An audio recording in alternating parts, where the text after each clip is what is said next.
Moi, j'ai été soldat en Afghanistan en 2008. J'étais officier de l'armée française là-bas, médecin militaire. J'avais observé peut-être 3 choses. Le premier point, c'est que quand on disait grâce à nous, les petites filles allaient à l'école, il y avait une liberté, c'est vrai. C'est vrai. Moi, j'ai vu des petites filles qui allaient à l'école et qui n'y allaient pas quelques années avant. J'ai discuté, je me souviens, avec un commerçant qui parlait parfaitement le français, qui me disait l'avoir appris au lycée français de Kaboul et qui se lamentait que ses propres fils, qui avaient été scolarisés au moment des talibans, n'avaient pas pu apprendre le français. Donc tout ça est vrai. Nous, en étant là-bas, nous avions défendu une certaine idée de la France et des droits de l'homme. Et ça va se perdre. Le deuxième point, c'est que moi, je suis très inquiet aussi pour tous ceux qui ont travaillé pour l'armée française. Oui. On nous dit qu'ils sont ramenés, mais pardon, il y a des exemples, il y a des contre-exemples en permanence dans la presse de telle personne qui a demandé un visa qui n'a pas pu l'obtenir. Il n'y avait pas une seule patrouille quand nous sortions en véhicule blindé du camp pour visiter des villages, pour donner des consultations ou prendre des contacts avec les uns et les autres. Il n'y avait pas une seule patrouille où nous n'étions pas accompagnés d'un interprète afghan.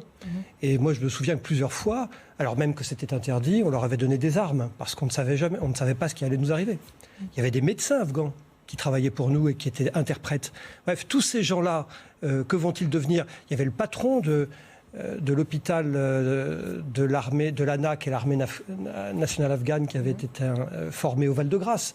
Bref, tout un tissu de gens qui sont francophiles et je pense que pour cette francophilie, ils peuvent le payer très cher. Et puis, peut-être un troisième point qui m'avait frappé, c'est que le 3e jour où nous étions arrivés, nous avions été attaqués. Le camp avait été attaqué, la 3e nuit, je me souviens.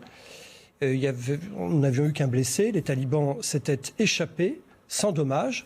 Et durant les quelques mois que j'ai passés là-bas, en fait, l'ennemi était insaisissable.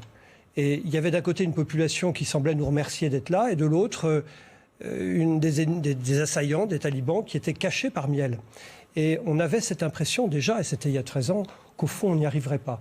Et je pense qu'une des questions que nous devons nous poser, plutôt que nous lamenter comme nous le faisons, c'est comment on fait... On assiste aussi à la situation impuissante. Non, mais justement, mais moi ce que je reproche, c'est que la force militaire ne suffit pas.